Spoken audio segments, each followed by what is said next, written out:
What's up, everyone? Welcome to the Noizze Podcast, part of the Noizze Podcast Network and sponsored by Satanic Co. I am your host, that's your boy, Kris, and once again, finally, I'm joined by my very good friend and Mr. Cynical himself, Samuel Lewis. Mate, it feels like it's been an age. How are you? I'm well. I've been ducking the podcast request for like a week and a half. You finally sort of nailed me down to commit to one.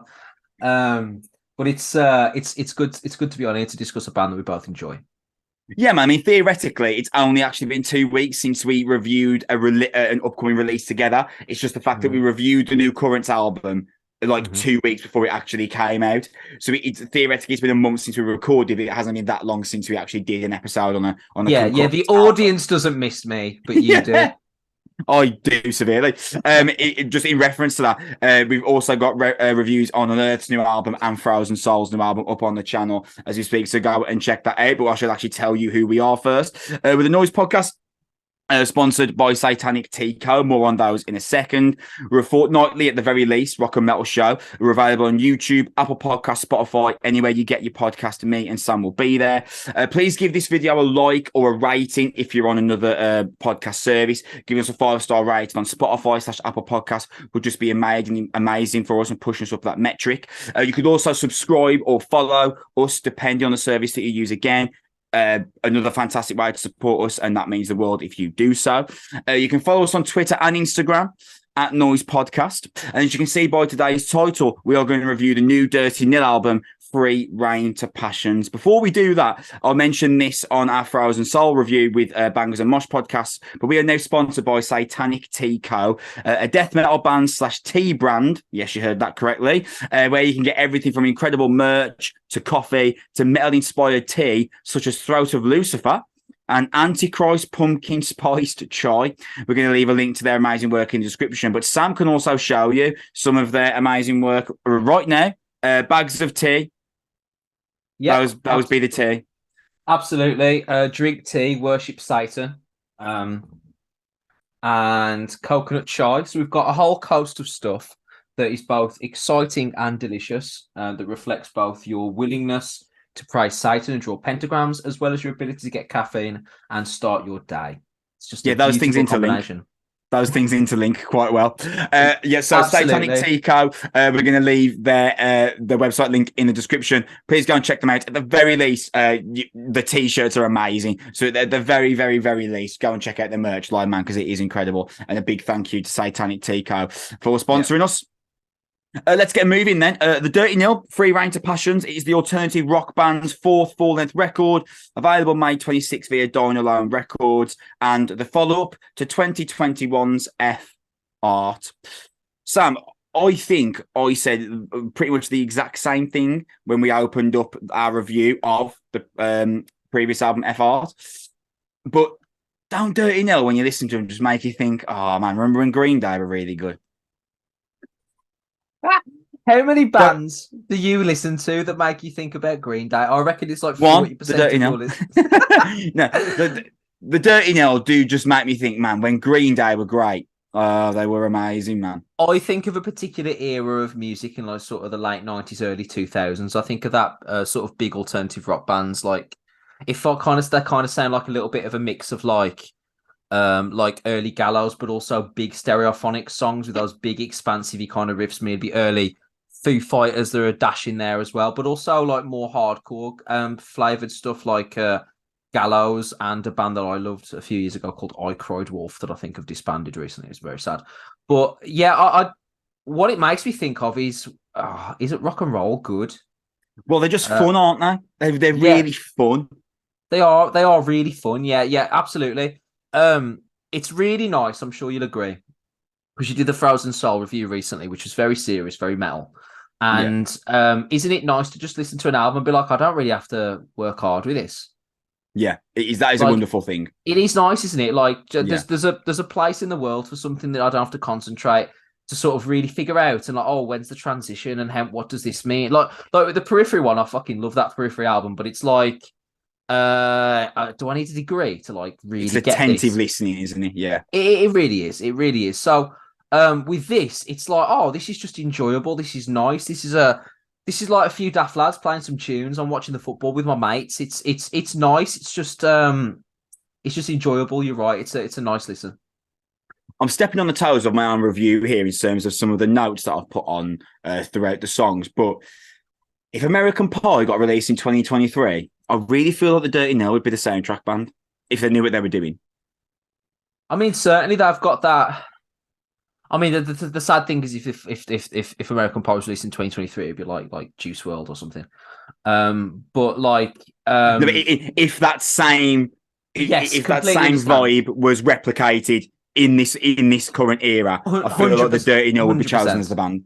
100%. The idea of a great rock sound, but they've got like they're not overtly like sort of westernized in that sense, though, are they? They're not like Blink-182 was so like cliche high school American. This feels much more international, much more universal in that sense. It's just vibes, isn't it? It's like it makes me think of like melodic Every Time I Die songs, like the happy ones, the Yeah, one that's on every nice. album, the one every album they used to do that's like positive. And Yeah. it's but the whole album's just chock full of songs like that. I agree on the American Pie comparison, but also extend it to any kind of hangovery, hanging out with your friends, making bad decisions kind of album. Yeah. It's just right in the middle of that. Yeah, I meant that completely as a compliment, by the way, Oh, because I of could see how course. some people would take that as a derogatory comment. But actually, I meant it in nothing but a positive light. We'll start talking about the record, so I'm not going to talk about Celebration or Nicer God, because those are two singles that are already released. But I am just delighted to talk about Undefeated, because everything that's great, everything that can be great about rock music is portrayed, highlighted, and emphasized literally in the opening minute of Undefeated. It's infectious, big hearty sing along, hook loud and guitar tone, memorable limits stick to you like glue. The Dirty Nil are the fun soundtrack for me of the last 4 years of rock music in contemporary alternative music. Sam, Undefeated. I really like it. I really like it. It's a big song. I agree that that was the word that I kept walking away from some of these songs. Is it's heartfelt. It felt genuine. Yeah. It was really nice to listen to sort of stuff that just felt kind of, oh, they've put this together in like a garage and it feels raw and authentic and real. And I mean, like you said, I don't want that to be misconstrued as derogatory. I actually feel that sounds more true to what the band are trying to be. And I read the PR notes, and it was nice that they were speaking about like, oh, you hear all these bands talking about trading in guitars for LCD sound systems, and that's not going to be us, and we're who we are, and we don't want to overcomplicate our music or our sound or our lyricisms. We just want to talk about the being nice to each other and writing good music and that type of stuff. And I can absolutely vibe with that. Because there isn't always a responsibility on bands to like fix the world's ills through their riffs and things. Sometimes you can just write good music for the sake of writing good music, and that's perfectly okay. And that's kind of emblematic of the Undefeated tune. Like, does this feel like Creeper, like early good Creeper that we actually started to both like simultaneously with some of these riffs, like the big like Annabelle, like that was kind of like, oh, this could work. Like I think that's a nice comment. Yeah. this is kind of uplifting. Thanks, Dad. So, but I'm big on songs that just make me feel good, and I think Undefeated is an example of that. It's like early reminiscent. It's like sort of turnstile, but with less punk, and they've sort of put all the money and all the energy, like sort of like when you tune an amp and you've got like different settings. They've just turned like sort of feel good chorus up to 10, and they've turned the punk down to like 1 or 2. I really like that song, and I really like the rest of this album in general. Actually, we'll talk about that later though. Both Atomize Me and Land of Clover are just these chest beating, like sheen grin on your face, just beautiful rock songs, man. Atomize Me's got this kind of solemn but gentle texture to its opening, but it becomes something a bit grander, more expensive. Got its full-fledged punch, but a really nice, accessible rock nicety to it. There's a really beautiful stretch to Luke Bentham's vocals on the "Pour the Ashes Down the Drain and Forget My Name" vocal cries. Land of Clover's got it's Land of Clover. When I was listening to it, it's like, man, you'd you'd listen to this on Route 66 with a convertible like laid down and just going through the sun with your friends, and it like there's this album just breeds positivity at every single moment, or well, almost every single moment. There's a bit of a switch up in one of the songs towards the end, which I'm interested to talk to you about. But 90% of this record is just purely based around the idea of just demanding a smile on your face. And there's a chorus on Land of Clover that just has to be played on a summer's day, like just has to. It's got these sweeping, clean guitar inflections that kind of peek their nose into the record, into the song, sorry, which are phenomenal as well. Got this massive skyscraper challenging climactic ending as well. Sam, I love a bit of Land of Clover. Yeah, it's a good song. I like the fact that they have actually reflected the folksy kind of titling with like the actual like the cadence of what the vocalist is doing on the opening verse is kind of reflective of a classic folk song as well. And then it breaks this sort of punky section with the guitar melody. I like the riff at the conclusion. I kind of wish it went a bit further though. What I will say is like I kept feeling like I was waiting for it to explode, and it kind of just maintains a little bit. I kind of wish it went a little bit further. Kind of feels like early Menzinger stuff as well. It's got that kind of it's hard to define, but you kind of know it when you feel it, where it's like it's rock songs with a wholesome kind of sensitivity that lightens it just enough to make it feel like you don't have to like you can listen to it in public. Like, you know what I mean? Like, it's hard to say, it's hard to quantify. Like, I listened to this album today in class. So I had like A-level kids writing coursework, so I just stuck this on while they were just doing their own thing. There's Wow. not I mean, we were sent an album, I don't know if you got it as well, by a band called Vomitised today. Yeah. I'm pretty certain that's not an album I could play out loud. Surrounded by 16, 17-year-olds, because I think my computer was having like a stroke or something. But this is just music that you kind of know will just vibe anywhere, and I think there's a lot of time for that. My favourite song is next, though. I love Blowing Up Things in the Woods. Mate, I put a note on Blowing Up Things in the Woods, and I'm going to use the motif of the Green Day comment, because I feel like early 90s Green Day runs through this song like an athlete sprinter.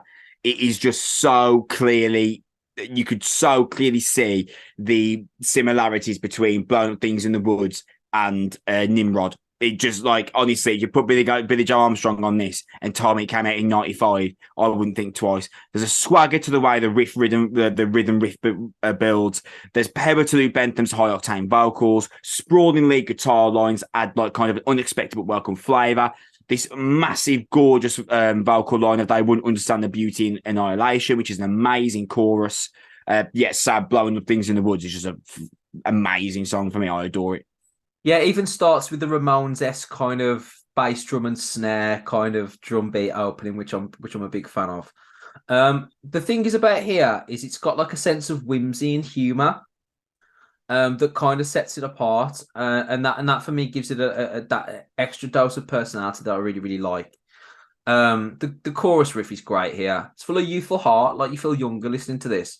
Yeah. I definitely enjoyed this the most so far. The great riff to conclude, and it was like that last bit at the end felt like a bit like The Darkness. It's like cocksure rock songs, like at the end. But I mean that as a compliment, like, you know, when The Darkness were like not terrible. But the second third of the album, but the last third of the album, I felt really, really good about, because it felt like they were starting to have a bit of fun with themselves, like Blowing Up Things in the Woods and Stupid Jobs, which is just brilliant. Of this like classic rock opening gives the music, there's like a whimsy and irony. The pre-chorus with FM at the end and all that type of stuff. It's a nice little rallying cry, and there's a lot of stuff going for this. Where it's like, you know what, yeah, a bit of humour and a bit of sarcasm and a bit of irony and stuff, a bit of satire, a bit of like self-deprecation. That's so welcome to me in music, where everything's so layered and serious and sensitive and political and woke and all this type of stuff, where people are so, you know, like people are simultaneously obnoxious and sensitive somehow. And this is just like really nice and self-deprecating and like fun and engaging and at the same time wholesome and innocent. There's like a youthful naivety that I really, really enjoy here. So those two songs are highlights for me. 1990 throws every rock and roll convention in the kitchen sink without leaving themselves 60 dishes to wash, which I thought was really cool. Everything Nice. works, it's got a real purpose. Everything works, got a real purpose. The pauses that punch in between the chorus are real grandeur, and there's vibrancy to this album. This album's vibrant. It's the best adjective I could think of really for this album. It's vibrant, it's colourful, it's playful, it's got a smirk on its face the whole time, but it also takes itself seriously. It sits in between that kind of juxtaposition there. And for me, the moment where all those ideas I've just kind of spewed out there really comes to life is in the title track, Rein To Passions. It's got this nice spiraling sound to the guitar picks, some unexpected tempo shifts in the middle eight. But once that tempo shift comes in the middle eight, they do it in a way that genuinely made me question, like, are they about to drop into somewhat of a breakdown of what I thought the that dirty, as well. I thought, are they about to do what the Dirty Nil would refer to as a breakdown? And I think that's genuinely what they do, a Dirty Nil version of a breakdown, and it's welcome shock therapy, isn't it? It's got this crunching riff and hard drum cymbals. It's got the sound is sharp, and it's the kind of thing where you think, like, right, in terms of like a modern rock album, does this do everything? Like, does it do everything I could want it to do? It might do everything I want it to do. You know what I mean? Yeah, it does everything I want it to do as well. Like, the ending. It's enjoyably dirty and nasty, but doesn't actually feel like dark or anything. Again, I'm going to use the Every Time I Die comparison, because the Every Time I Die mastered the art of writing breakdowns that don't feel like breakdowns. But they definitely are, and they still pack us real hard a punch. But you don't actually feel as like. It's really strange. It doesn't feel like you're a grebo listening to sometimes. It's a nice feeling. Just sort of like, shake off the cloak a little bit. But with Rein To Passions, like, it goes the halftime beat with the stabbed choruses. There's like a real attitude that it concludes with. And then we get to the final song, which is again, bring back clean riffs, bro. Like, bring back the Unforgiven Metallica lead sounding clean riff that this starts with. Like, real heart and feel, nice groove, like real intensity. But it offers just the hint of a side of introspection and intensity that the rest of the album doesn't really go anywhere near, and just does enough to sort of add a little bit of colour to the whole thing. And I really like that, because the thing about this record is that there's a music in this genre in general, there's always a danger of, isn't there, of like, oh, we found a blueprint that we like in this style, that it's hard not to avoid just repeating that and going over it and so on and so forth. And they've actually managed to find the blueprint, but also divert away from it enough, where the whole album maintains a level of interest. And obviously it doesn't outstay its welcome either, all the sort of packaged quite nicely. But I think it's a really good conclusion to the album, that and the title track. I think the last third of this is the best part of it, personally.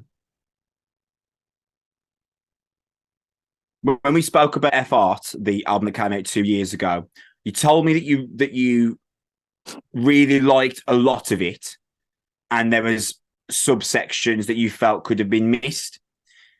As a general idea, how do you feel about Rein To Passions? Because I'm already on the Dirty Nil train. I've been on Sid's Master Volume in 2018.